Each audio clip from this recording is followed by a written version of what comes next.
আসসালামু আলাইকুম রহমতুল্লাহ বারকাতু ভাই। এবার নিয়ে আসলাম ভাই পোলাটা ভাই ডিম খাওয়া ভাই মাথা পানি নষ্ট ভাই। অনেক পোলাবান ভাই ডিম গন্ধে হুঙ্গা পারে না, আর আমার পোলাবান ডিম দুধ ফলমূল পাইলে কাইসা কুইসা সব খেয়ে হেলায়। বড়টা তো বড় করেন যে 2-3 কেজি মালটা একাই খেয়ে হেলায়, কাইটা খেলে সামনে দেবেন, ঠিক আছে।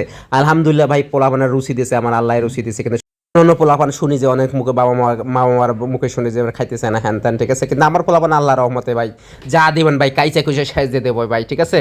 তো আলহামদুলিল্লাহ রুচি তো একাই বলে ডিম বলে খায়, সে গেছে কারো হাতে খায় না, আর মা কয়েকে আমার হাতে খায় না। তো ঠিক আছে, ভাবলাম যে একটু ভিডিওটা করে হলে কীভাবে খায়। আসলে ভাই দেখেন পকাত পকাত করে মারতাছে। তো একটা দুইটা তিনটা ডিম 4টা ডিম দেবেন, সব সাজ দিয়ে দেবো আমার ভাই সাধ্য অনুযায়ী ভাই চেষ্টা করে খাওয়ার জন্য। কিন্তু ভাই কথা হইলো ভাই, কথা তো ওইটা না, কথা ভাই এই ছোটো পোলাটা ভাই রুচিটা ভাই অসাধারণ রুচি, ঠিক আছে। সে যা পায় সেকে ভেন্ডি যদি সে পাকায় দেন ডাউলের ভিতরে ছেড়ে দেন, ভেন্ডি পকাত পকাতকে খেলাবো। ভেন্ডিটা পছন্দ, ডাউলটা পছন্দটা, ঠিক আছে। তো খাওয়ার রুচি দেখে ভাই আমার মাথা নষ্ট হয়ে গেছে, পোলারে তো খাওয়ার রুচি।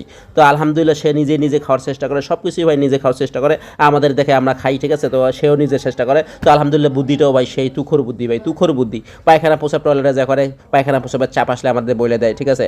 বিছনাই করার আগে বলে দেয়, প্রসাব করলে যেখানে প্রসাব করবে আমাদের ডাইকে নিয়ে যায় দেখাবে। ভিডিওটি কেমন লাগলো ভাই অবশ্যই কমেন্টে জানাবেন। কলিজার ভাই।